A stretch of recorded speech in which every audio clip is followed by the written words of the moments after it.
Northern Ireland is what's known as a post-conflict society. For much of the 20th century, visitors didn't dare venture here. But part of the peace process has been developing new industries like tourism.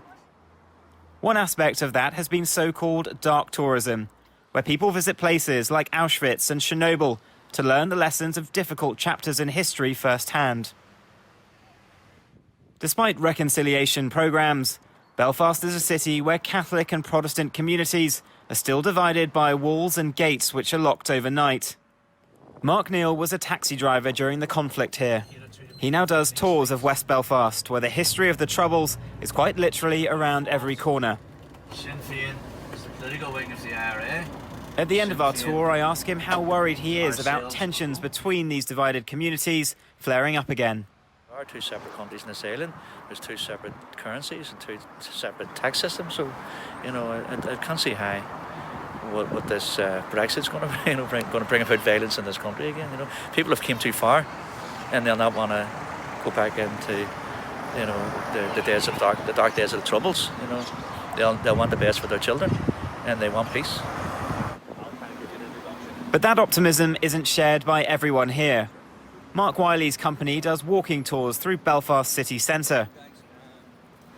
Along the way, you visit the sites of former shootings, bombings and kidnaps.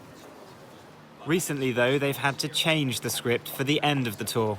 It's very difficult now because so many of our guests want to learn about the impact of Brexit and for us to stay neutral. And possibly the best analogy I can give you today on how I then end the tour is whenever we talk about in the event of a no-deal Brexit and the potential of a border poll. If you look upon it like we are a family unit, Northern Ireland is the child, the Republic of Ireland is the mother, and Britain is the father. And they both love their child very much, but they decide they want a divorce. And then after the divorce, the father promptly sets himself on fire. Who's the child going to want to live with? And that's kind of where we're coming at it from this perspective. On the tour, I would have normally said, up until last year, I would have said the chances of a border poll were probably 20 years away. And there was probably less than 30% of our population would have supported a reunification of Ireland. Very accurate polls have been released in the last couple of months, which show that in the event of a no-deal Brexit, the support for reunification is now over 50%.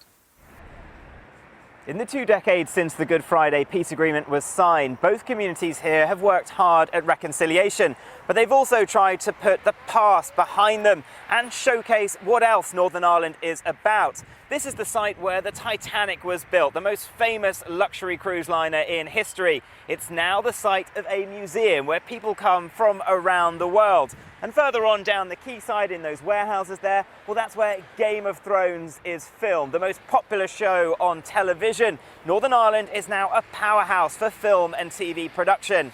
People here thought that this is the bright future that they were heading towards after the signing of that peace agreement. But they all agree now Brexit puts it in peril, and that is a dividing line that they didn't need. Vincent McAviney, Euronews, Belfast.